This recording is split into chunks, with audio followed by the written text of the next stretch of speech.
എല്ലാവർക്കും നമസ്കാരം. ഇന്ന് നമ്മൾ കാണുന്ന കാഴ്ച ബ്രിസ്ബെയിൻ സിറ്റിക്ക് അകത്തുള്ള ഒരു മഴക്കാടിന്റെ കാഴ്ചകളാണ്. ഈ കാണുന്ന ഒരു പ്രദേശം ബ്രിസ്ബെയിൻ സിറ്റിക്ക് അകത്ത് ഒരു മഴക്കാടായി സംരക്ഷിച്ച് നിർത്തിയിരിക്കുന്ന ഒരു പ്രദേശമാണ്. ബ്രിസ്ബെയിൻ നദിയുടെ കരയ്ക്ക് സമീപമാണ് ഈ ഒരു പ്രദേശം.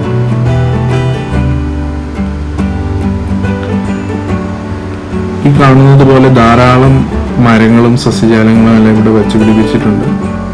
എന്നിട്ട് ഈ ഒരു പ്രദേശം ഒരു മഴക്കാടായി ഇവിടെ സംരക്ഷിച്ച് നിർത്തിയിരിക്കുകയാണ്. ഈ ഒരു പ്രദേശത്തേക്ക് നമ്മൾ പ്രവേശിക്കുമ്പോൾ നമുക്ക് ആദ്യം അനുഭവപ്പെടുന്നത് ഇവിടുത്തെ ഒരു കുളിർമയാണ്.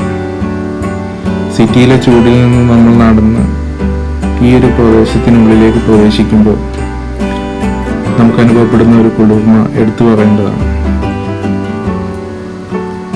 മറ്റൊരു പ്രത്യേകത, ഇവിടെയുള്ള സസ്യജാലങ്ങൾക്കൊന്നും ഒരു കുഴപ്പവും സംഭവിക്കാതെ ഈ വരുന്ന വിനോദസഞ്ചാരികൾക്കെല്ലാം ഈ പ്രദേശം നടന്ന് കാണുന്നതിന് വേണ്ടിയിട്ട് ഈ ഒരു പ്രദേശത്തെ മുഴുവൻ വലയം ചെയ്തൊരു വാക്ക്വേ ക്രമീകരിച്ചിട്ടുണ്ട്. ഈ വാക്ക്വേയിലൂടെ നമുക്ക് ഈ പ്രദേശം മുഴുവൻ നടന്നു കാണാവുന്നതാണ്. ധാരാളം സഞ്ചാരികൾ ദിവസേന ഈ ഒരു പ്രദേശം കാണുന്നതിനായിട്ട് വരികയും ഫോട്ടോ എടുക്കുകയും വീഡിയോ എടുക്കുകയും എല്ലാം ചെയ്യുന്നുണ്ട്. പക്ഷെ ഇവിടുത്തെ ഒരു സൈലൻസും പ്രത്യേകം എടുത്തു പറയേണ്ടതാണ്. ഒരു പ്രത്യേക ഫീലാണ് ഈ ഒരു പ്രദേശത്തേക്ക് നമ്മൾ എൻ്റർ ചെയ്യുമ്പോൾ നമുക്ക് അനുഭവപ്പെടുന്നത്.